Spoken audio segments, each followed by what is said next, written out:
My sister-in-law stole the money I needed for my cancer treatments to buy her dream car. I pressed my ear against the kitchen door, hoping I'd misheard. But there it was again, my sister-in-law's laugh. The same laugh everyone in town had fallen in love with over the past month. "Oh my god, you should see the donation total," she said into her phone. "I'm literally going to get that BMW I've been eyeing. The metallic blue one? Yeah, that one." My legs felt like they might give out. This couldn't be happening. Not Vanessa. Not the woman who'd spent weeks organizing bake sales and social media campaigns, who'd made tearful speeches about family loyalty at the community center, who'd convinced half our small town to open their wallets for my mounting medical bills. I know, it's genius," she continued, and I could hear her pacing around the kitchen. "Everyone thinks I'm this selfless angel, sacrificing so much for poor sick Cassie. Meanwhile, I haven't spent a dime of my own money. It's all just donations flowing right into my account." The floor seemed to tilt beneath me. I gripped the doorframe, trying to process what I was hearing. This was the same woman who'd hugged me in the hospital 2 months ago, tears streaming down her face as she promised to help however she could. The same woman who'd set up a GoFundMe that had raised thousands. The same woman my brother called a saint. "Trust me, nobody's going to question where the money goes," Vanessa said. "I've got everyone so convinced that I'm funding everything personally. They think the fundraiser money is just extra support, like a bonus for being such a devoted sister-in-law." I wanted to burst through that door. I wanted to scream, but my body wouldn't cooperate. The chemo had left me weak, and the shock of what I was hearing made everything feel surreal, like I was watching someone else's nightmare unfold. "The best part? She's so grateful," Vanessa continued, her voice dripping with mock sweetness. "Keeps thanking me for saving her life and talking about how blessed she feels. It's almost too easy." My stomach churned. I remembered saying those exact words to her just yesterday. I remembered feeling overwhelmed with gratitude, thinking I was the luckiest person alive to have someone like her in my corner. The whole town thought so too. The local newspaper had run a feature story about her generosity. The church had given her a special recognition. Everyone kept telling me how fortunate I was. "I've already got the down payment ready," she said. "Should be driving it by next week. Finally trading up from that piece of junk I've been stuck with." The casual cruelty in her voice was what broke me. This wasn't some desperate person making a terrible decision in a moment of weakness. This was calculated, planned. She'd been playing a role for weeks,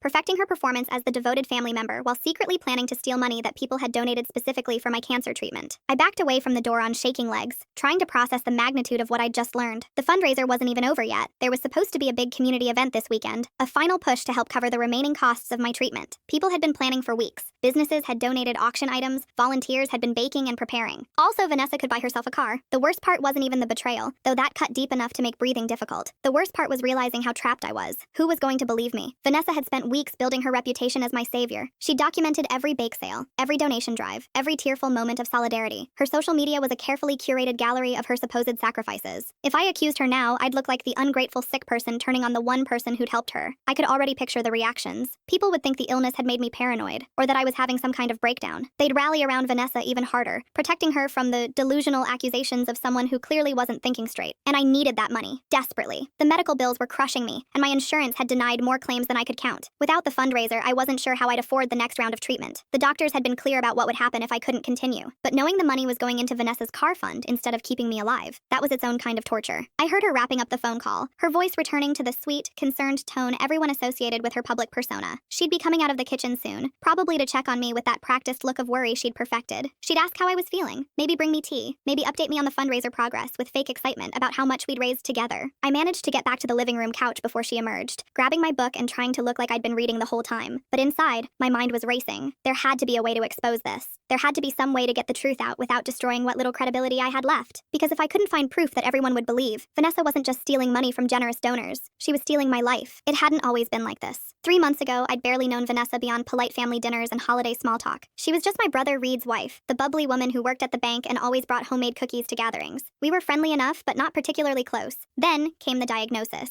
Stage 3, the doctor said, though I'd stopped listening after the word cancer. Reed had driven me to that appointment because I'd been too nervous to go alone, and afterward we'd sat in his car in the hospital parking lot while I cried, and he tried to figure out what to say. That night, Vanessa had shown up at my apartment with soup and tissues, and this fierce determination that surprised me. "We're going to beat this," she'd said, settling herself on my couch like she planned to stay forever. "You're not going through this alone." I'd been touched. Reed had always been the steady, reliable brother, but he wasn't great with emotional situations. Having Vanessa step up felt like a gift I hadn't expected. She started researching treatment options, driving me to appointments when Reed couldn't get off work, and generally becoming the support system I desperately needed. The medical bills started piling up almost immediately. My insurance covered some things but not others, and the out-of-pocket costs were staggering. Each appointment brought new expenses, new procedures, new medications that weren't fully covered. I'd lie awake at night doing math, trying to figure out how to afford staying alive. That's when Vanessa suggested the fundraiser. "People want to help," she'd said, sitting across from me at my kitchen table with a notebook full of ideas. "You just have to let them. This community loves you, Cassie. Let them show it." I'd been hesitant. The idea of asking for money felt humiliating, even for something as serious as medical treatment. But Vanessa had worn me down with her enthusiasm and practical arguments. She'd already talked to people at her church, at Reed's workplace, at the local businesses. Everyone wanted to do something. You'd do it for them, she'd said. And someday, when you're healthy again, you'll pay it forward. That's how communities work. So I'd agreed, and Vanessa had thrown herself into the project with an energy that amazed everyone who knew her. She set up the GoFundMe, organized bake sales, coordinated with local businesses for donations. She made flyers and posted on social media and gave interviews to the local newspaper about the importance of supporting community members in crisis.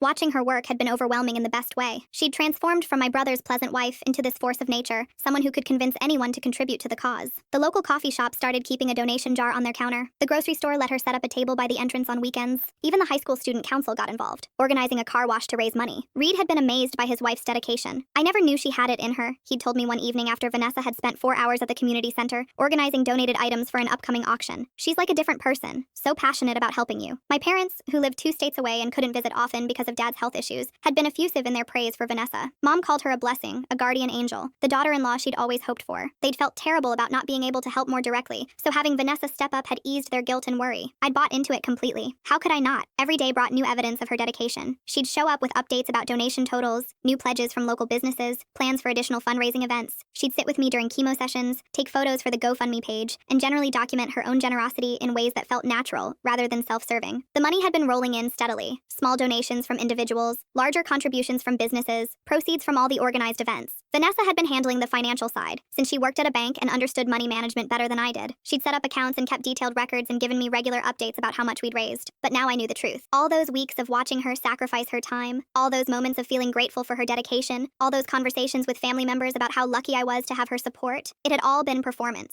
She'd been building a reputation as my savior, while planning to steal the money people had donated to keep me alive. The worst part was realizing how perfectly she'd played the role. Every tear she'd shed talking about my prognosis, every late night she'd spent organizing events, every social media post about the importance of community support. It had all been calculated to build trust and admiration. She'd made herself indispensable to the fundraising effort, the person everyone looked to as the driving force behind my support system. And now I was trapped in the story she'd created, unable to expose her without destroying the very thing I needed to survive. The next few days were torture. Every interaction with Vanessa felt like walking through a minefield, trying to act normal while knowing the truth about her intentions. She'd bounce into my apartment with updates about the fundraiser, and I'd have to smile and nod while she talked about how much money we were raising. The Rotary Club wants to make a presentation at the big event, she said on Thursday morning, settling herself at my kitchen table with her ever-present notebook. They're donating a significant amount, and they want to do it publicly. Isn't that wonderful? I managed to make some appropriate noise of appreciation, but inside I was calculating how much money she was planning to steal from people who genuinely wanted to help me. The Rotary Club donation alone could cover several months of treatment. Instead, it would become part of her car payment. You seem quiet today, Vanessa said, tilting her head with that concerned expression she'd perfected. Are you feeling okay? I know the treatment has been rough. The casual way she expressed worry for my well-being, knowing she was actively sabotaging my ability to afford treatment, made me want to scream, but I just shrugged and blamed fatigue. I think we should get you to more of the fundraising events, she continued. People love seeing you, hearing your story. It really motivates them to give. Of course it did. She wanted me there as a prop, the sick woman whose medical bills justified their generosity. My presence made the con more convincing. Vanessa's been working herself to the bone for you, he said, sitting on my couch with a cup of coffee. She was up until 2 last night organizing donation lists and planning the final event. I told her she needs to take care of herself too, but you know how she is when she commits to something. I wanted to tell him everything. Reed was my brother, the person I'd always trusted more than anyone. But how could I explain that his wife, the woman he was so proud of, was stealing money meant to keep me alive? How could I destroy his marriage with what would sound like paranoid accusations from someone whose judgment might be compromised by illness and stress? She's been incredible, I said instead, hating myself for the lie. She really has. You know, she's been using her own money to cover a lot of the organizing costs. Printing flyers, buying supplies for events, gas money driving all over town. She won't even let me reimburse her. Says it's the least she can do for family. My stomach dropped. Of course she was telling Reed she was spending her own money. It was the perfect cover story. She could claim any expenses as personal sacrifices while the actual donation money went straight into her pocket. I keep telling her how lucky we are to have someone like her in the family, Reed continued. Mom and Dad feel the same way. They called last night just to tell her how grateful they are. The trap was tightening around me. Not only was Vanessa stealing money, but she was also building an even stronger narrative about her selflessness.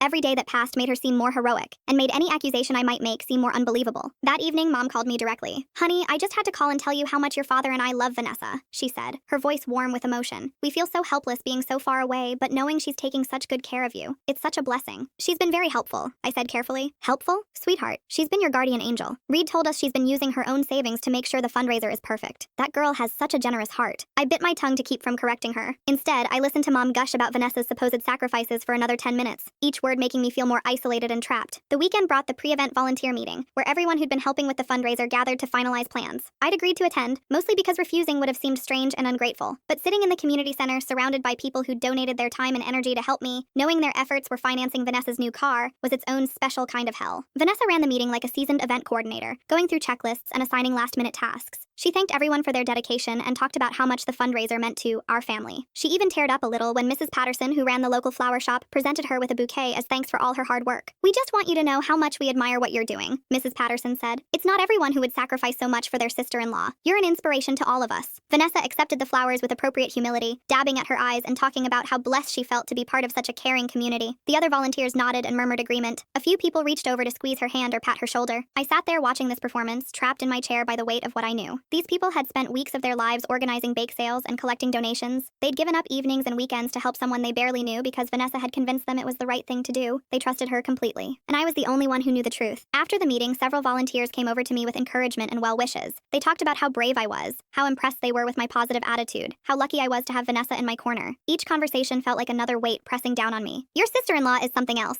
said Mr. Carson, who owned the hardware store and had donated several items for the auction. "She came into my shop 3 weeks ago with tears in her eyes, talking about how worried she was about you. Said she'd do anything to help. You don't see that kind of family loyalty very often." I thanked him for his kindness, while internally screaming at the injustice of it all. Vanessa had manipulated these good people by performing emotions she didn't feel, and making promises she had no intention of keeping. She'd turned their genuine desire to help into a weapon against me. The drive home with Reed and Vanessa was excruciating. Reed praised his wife's organizational skills, while she deflected credit and talked about how meaningful the evening had been. "Did you see how emotional Mrs. Patterson got?" Vanessa said. "This whole thing has really brought the community together. It's beautiful to see people supporting each other like this." "You've created something special," Reed said, reaching over to squeeze her hand. "I'm so proud of you." I stared out the window and wondered how long I could keep up this charade. Every day brought more praise for Vanessa, more evidence of the community's trust in her, more reasons why no one would believe me if I tried to expose the truth. That night, I lay awake trying to figure out my options. I could try talking to Reed privately, but he was so proud of Vanessa that he'd probably think I was having some kind of breakdown. I could try going to the authorities, but what evidence did I have? One overheard phone conversation that I could have misunderstood or imagined. I could try confronting Vanessa directly, but that would only give her time to prepare for my accusations. She'd already proven she was a skilled manipulator. She'd probably find a way to turn the confrontation around and make me look unstable or ungrateful. The worst part was that I needed the fundraiser to succeed. My medical bills were overwhelming, and my insurance situation was getting more complicated by the week. Without the money people were donating, I wasn't sure how I'd afford the next phase of treatment. But knowing the money was going to fund Vanessa's lifestyle instead of saving my life made every day feel like a countdown to disaster. Monday brought more complications. Vanessa announced that the local news station wanted to do a follow-up story about the fundraiser, focusing on the community's response and the upcoming final event. "They want to interview both of us," she said, practically glowing with excitement. "They're calling it a story about the power of family and community support. Isn't that perfect?" Perfect for her reputation, maybe. The interview would cement her image as the devoted sister-in-law who'd rallied the community around a worthy cause. It would make her even more untouchable, even more beloved by people who saw her as a model of family loyalty and community spirit. "I don't know if I'm up for being on camera," I said weakly. "Oh, but you have to be," Vanessa insisted. "People need to see how well you're doing, how much their support means to you. It'll encourage even more donations for the final push. More donations that would go straight into her bank account." I agreed to the interview because refusing would have raised questions I couldn't answer without revealing what I knew. The interview was scheduled for Wednesday, 2 days before the big fundraising event. As that deadline approached, I felt increasingly desperate. Soon, Vanessa would have access to all the money that had been raised. Once she had it, exposing her would be pointless. The damage would be done, and I'd be left without the resources I needed while she drove off in her new car. But I still had no idea how to prove what I'd overheard or convince anyone that the woman they all admired was actually a thief. I was running out of time, running out of options, and running out of hope that justice was possible. Every smile I had to fake, every thank you I had to deliver, every moment I had to pretend gratitude for Vanessa's sacrifice felt like another nail in my coffin. She'd trapped me perfectly in a web of community goodwill and family expectation, and I couldn't see any way out that didn't destroy me in the process. Then came something completely unexpected. Tuesday evening, the day before the scheduled news interview, someone knocked on my apartment door. I wasn't expecting visitors, and I almost didn't answer. The chemo had left me exhausted, and I'd been trying to prepare mentally for another performance of gratitude the next day. But the knocking persisted, soft but insistent. I opened the door to find a woman about my age, someone I vaguely recognized but couldn't place. She had shoulder-length brown hair and worried eyes, and she kept glancing around like she expected someone to jump out of the bushes. "Are you Cassie?" she asked quietly. "Yes. I'm Bridget. I was friends with Vanessa, from college. Can I come in? I need to talk to you about something important." The way she said "was" made something click in my stomach. I stepped aside to let her in, and she immediately moved away from the window, positioning herself where she couldn't be seen from outside. This is going to sound crazy, Bridget said, sitting on the edge of my couch like she might need to run at any moment. But I think Vanessa is lying to you about the fundraiser money. The words hit me like a physical blow. Someone else knew. Someone else had figured it out. What do you mean? I asked carefully, not sure if this was some kind of test Vanessa had set up. Bridget pulled out her phone, her hands slightly unsteady. We're in a group chat together, a few college friends, and yesterday, she said some things that made me sick to my stomach. She turned her phone screen toward me, and there it was. Screenshot after screenshot of Vanessa bragging about her brilliant plan, the casual cruelty of her words, the excitement about her upcoming car purchase, the mocking references to my gratitude, and the community's gullibility. But it was worse than what I'd overheard. Much worse. Look at this one, Bridget said, scrolling to another message. She's talking about how she might do this again with other causes. She's calling it her side hustle. I read the messages in growing horror. Vanessa had laid out her entire strategy, complete with details about how she'd manipulated the community's emotions, how she'd positioned herself as the grieving sister-in-law, how she'd made sure all the donations flowed through accounts she controlled. She talks about you like you're just a prop, Bridget said quietly. Like your cancer is just a convenient story for her to exploit. One message made me stop breathing entirely. Vanessa had written about how pathetic it was that I believed her act, how easy it had been to make me grateful for my own exploitation. She'd even joked about how the sicker I got, the more money people would donate. When did she send these? I asked. Over the past few weeks. The worst ones were just yesterday, right after that volunteer meeting. She was laughing about how Mrs. Patterson gave her flowers for being such a hero. I remembered that moment. Mrs. Patterson's genuine emotion, Vanessa's perfect performance of humility, the way everyone had looked at her with such admiration. She'd gone straight home and mocked all of them to her college friends. Why are you showing me this? I asked. Bridget looked miserable. Because I couldn't sleep last night. I kept thinking about what she was doing to you, to all those people who were trying to help. It's wrong. It's so wrong that I couldn't just pretend I didn't know. But she's your friend. Was my friend, Bridget corrected. I don't know who this person is. The Vanessa I knew in college was selfish, but this is evil. I stared at the phone screen trying to process what this meant. Finally, I had proof. Real, undeniable evidence that couldn't be dismissed as paranoia or illness-induced confusion. Vanessa had documented her own crime, bragging about it to friends she thought she could trust. But even as relief flooded through me, a new fear took hold. She'll know you showed me, I said. When this comes out, she'll know it came from someone in that group chat. Bridget nodded grimly. I know, but I couldn't live with myself if I stayed quiet. Besides, I'm not the only one in the group who's uncomfortable with what she's saying. Meredith stopped responding to the messages completely, and Quinn actually told her she was going too far. What did Vanessa say to that? That we were being dramatic and that nobody was getting hurt because the community could afford it. Bridget's voice hardened. She said you were probably going to die anyway, so at least the money would do someone some good. The casual cruelty of it knocked the wind out of me. This wasn't just theft. This was someone who genuinely didn't see me as human, who viewed my life-threatening illness as nothing more than a convenient opportunity. There's more, Bridget said reluctantly. She's been talking about how she might fake some crisis of her own after this is over. Maybe a family emergency or a medical scare. She thinks she's figured out the perfect formula for manipulating people's sympathy. The scope of Vanessa's plans was staggering. This wasn't a one-time mistake or a moment of weakness.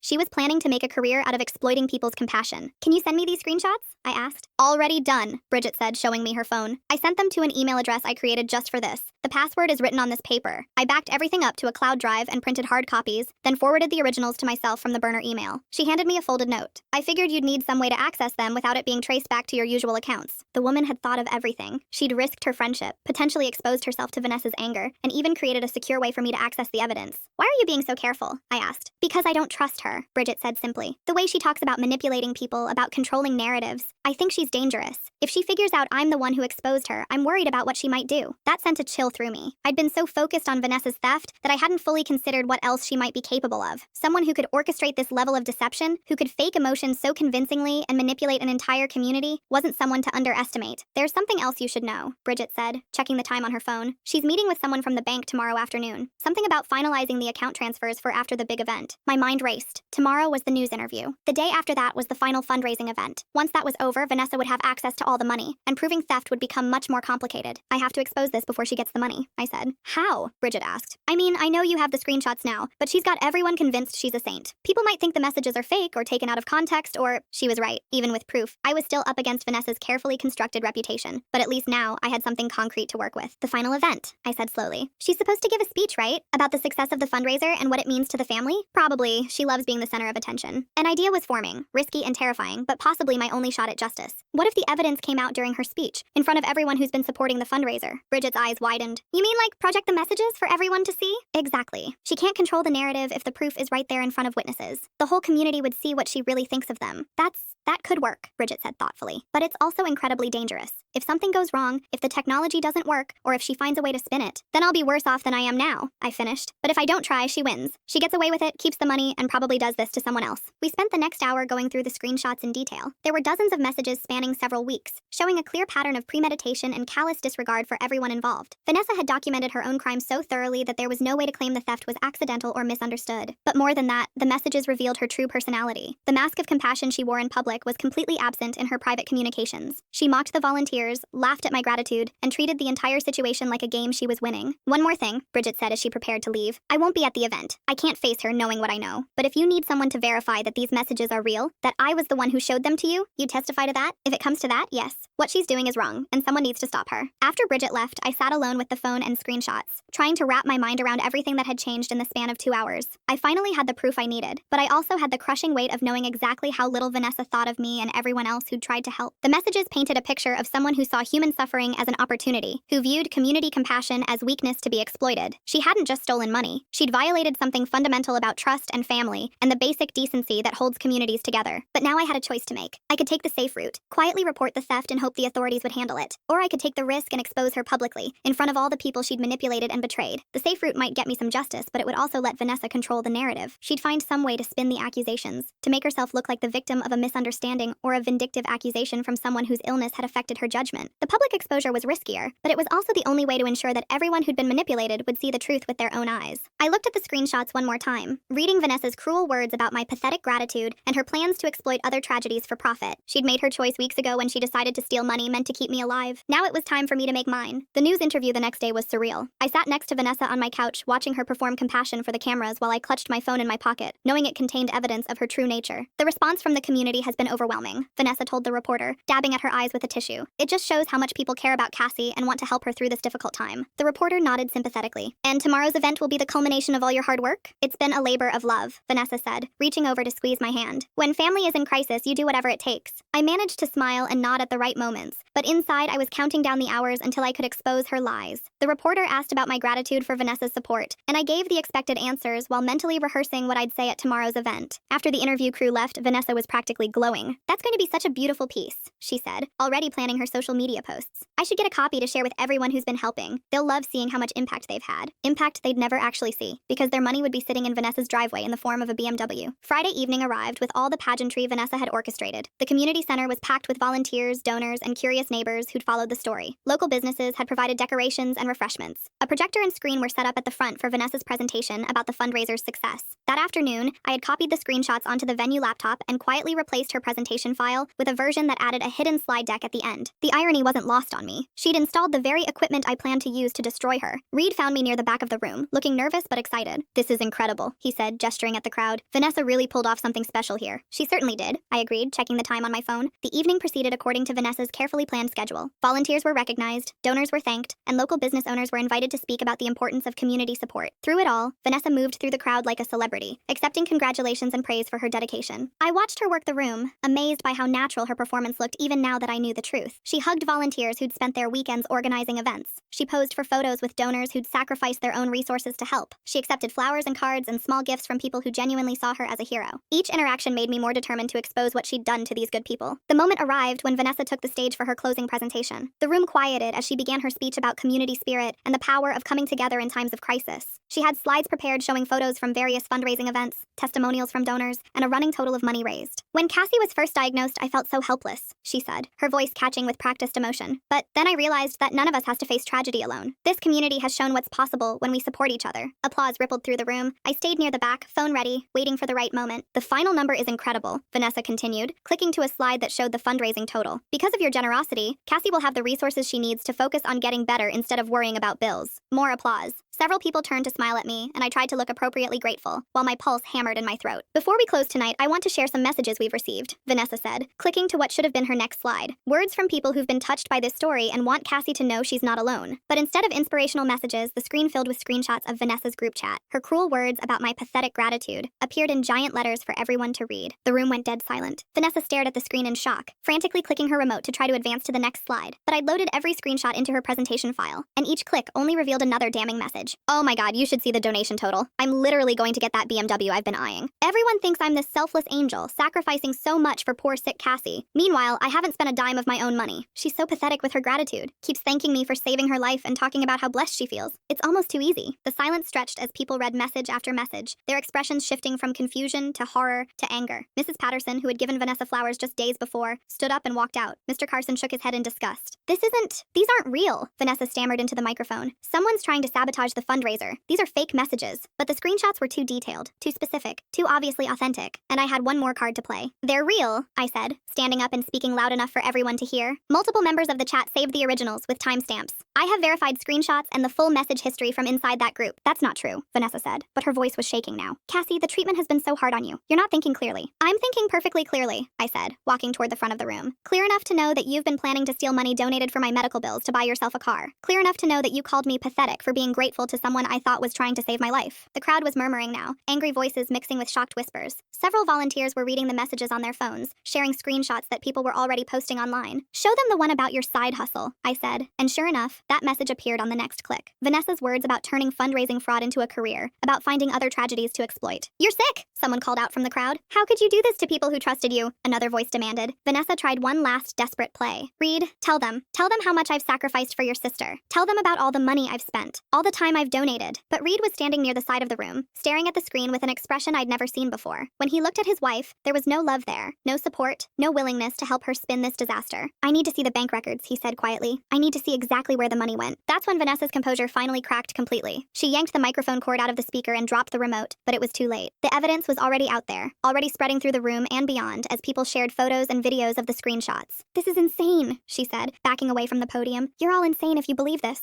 But nobody was looking at her with sympathy anymore. The volunteers she'd manipulated, the donors she'd exploited, the community members she'd lied to, they all saw her clearly now. The mask had been ripped away, and there was no putting it back on. As Vanessa pushed through the crowd toward the exit, Mrs. Patterson stepped into her path. Those flowers were from my garden, she said quietly. I grew them myself because I thought you deserved something beautiful for your sacrifice, and you went home and laughed about it. Vanessa tried to push past her, but the room had turned. People were blocking her way, not violently, but with the quiet determination of a community that had been betrayed. They wanted answers. They wanted accountability. And for the first time in weeks, I felt like I could breathe again. What happened next moved faster than I could have imagined. Within hours of the fundraiser disaster, Reed had filed for divorce and moved out of their shared apartment. The bank launched an investigation into the fundraising accounts. Several volunteers contacted the police to report fraud. The local news station, which had just aired their heartwarming story about community support, scrambled to cover the scandal. But the most immediate change was in how the community rallied around me. Mrs. Patterson, who had walked out during Vanessa's exposure, came back the next morning with a casserole and an apology. I feel so foolish, she said, sitting in my kitchen where Vanessa had plotted her scheme just days before. We all believed her completely. We never thought to question someone who seemed so dedicated. She was convincing, I said. That was the whole point. But you figured it out, and you were brave enough to expose her when it mattered. The investigation revealed that Vanessa had indeed diverted most of the fundraising money into her personal accounts. She'd been planning to claim the donations as reimbursement for expenses she'd supposedly covered personally. The BMW dealership confirmed she'd made a down payment the morning after the fundraiser, apparently confident that her plan would succeed. Reed took the revelation harder than anyone expected. He genuinely believed his wife was making sacrifices for his sister, and discovering the depth of her manipulation left him questioning everything about their relationship. I keep thinking about all the times she complained about money, he told me one afternoon, helping me sort through the financial paperwork that would need to be reorganized. She'd talk about how tight things were, how we couldn't afford this or that. Meanwhile, she was planning to buy a luxury car with stolen money. The community response was swift and decisive. This time, all funds went into a multi-signatory account with public, weekly ledgers, so every dollar could be tracked. Mr. Carson organized a new fundraising committee, this time with multiple people overseeing the finances and complete transparency about where every dollar went. The Rotary Club not only honored their original pledge but increased it. Even people who hadn't been involved in the original effort donated after hearing about what Vanessa had done. Nobody wants to see someone get away with exploiting a person's medical crisis, one donor told the local newspaper. It violates everything decent people believe in. But the person who surprised me most was Bridget. She showed up at my apartment a week after the exposure, looking nervous but determined. I wanted to make sure you were okay, she said, and to see if you needed anything. You already gave me everything I needed, I said. Without those screenshots, I never could have proven what she was doing. I should have spoken up sooner. As soon as she started talking about exploiting your situation, I should have told someone. We ended up talking for hours about Vanessa, about the college friendship that had slowly soured as Vanessa became more manipulative and self-centered, about the guilt Bridget had carried for staying silent so long. She always had this way of making you feel like you were overreacting, Bridget said, like your concerns were unreasonable or you were being too sensitive. I convinced myself that maybe she was just venting, not actually planning planning to follow through. But you did the right thing in the end. That's what matters. Bridget became a regular visitor and eventually a close friend. She helped me navigate the medical appointments Vanessa used to drive me to, and she was there for the difficult conversations with insurance companies and billing departments. But more than that, she understood the particular kind of betrayal I'd experienced in a way that others couldn't. The legal consequences for Vanessa came slowly, but steadily. She was charged with fraud and theft, and while she initially tried to claim the money transfer was a misunderstanding, the screenshots made her intentions impossible to deny. She eventually accepted a plea agreement that included restitution, community service, and probation. Reed handled the divorce proceedings with quiet determination. He'd been genuinely horrified by his wife's actions, and the marriage couldn't survive the revelation of who she really was underneath the performance. I keep thinking I should have seen it, he told me during one of our weekly dinners. There must have been signs. She was good at hiding it, I said. That's what made it work. The new fundraising effort not only covered my existing medical bills, but created a fund for ongoing treatment costs. The Transparency Committee published regular reports about how the money was being spent, and several other patients in similar situations reached out for advice about organizing their own fundraising efforts. 6 months later, my treatment was progressing well, and I was able to return to work part-time. The experience had changed me in ways I was still understanding. I'd learned how to recognize genuine support versus performative charity, and I'd discovered strength I didn't know I had. Bridget and I were planning a small celebration for the end of my treatment when she brought up something that had been bothering her. "Do you think she'll try this again?" she asked. "With someone else?" "Maybe," I said. "But now there's a record. If she tries to position herself as a fundraising organizer, people can look up what happened here. And hopefully, people who've been through this will know what warning signs to watch for." The story had been covered widely enough that Vanessa's name was permanently linked to fundraising fraud. Her reputation in our community was destroyed, and she'd moved away shortly after the legal proceedings concluded. But for me, the most important outcome wasn't her downfall. It was discovering who my real support system was. The people who stayed, who helped rebuild the fundraising effort, who showed up consistently without expecting recognition or praise, those relationships became the foundation for my recovery in ways that went far beyond financial support. I'd learned that real heroes don't announce themselves with grand gestures and social media campaigns. They show up quietly, consistently, and genuinely. They don't need credit or recognition because helping isn't about them. Real heroes don't perform generosity.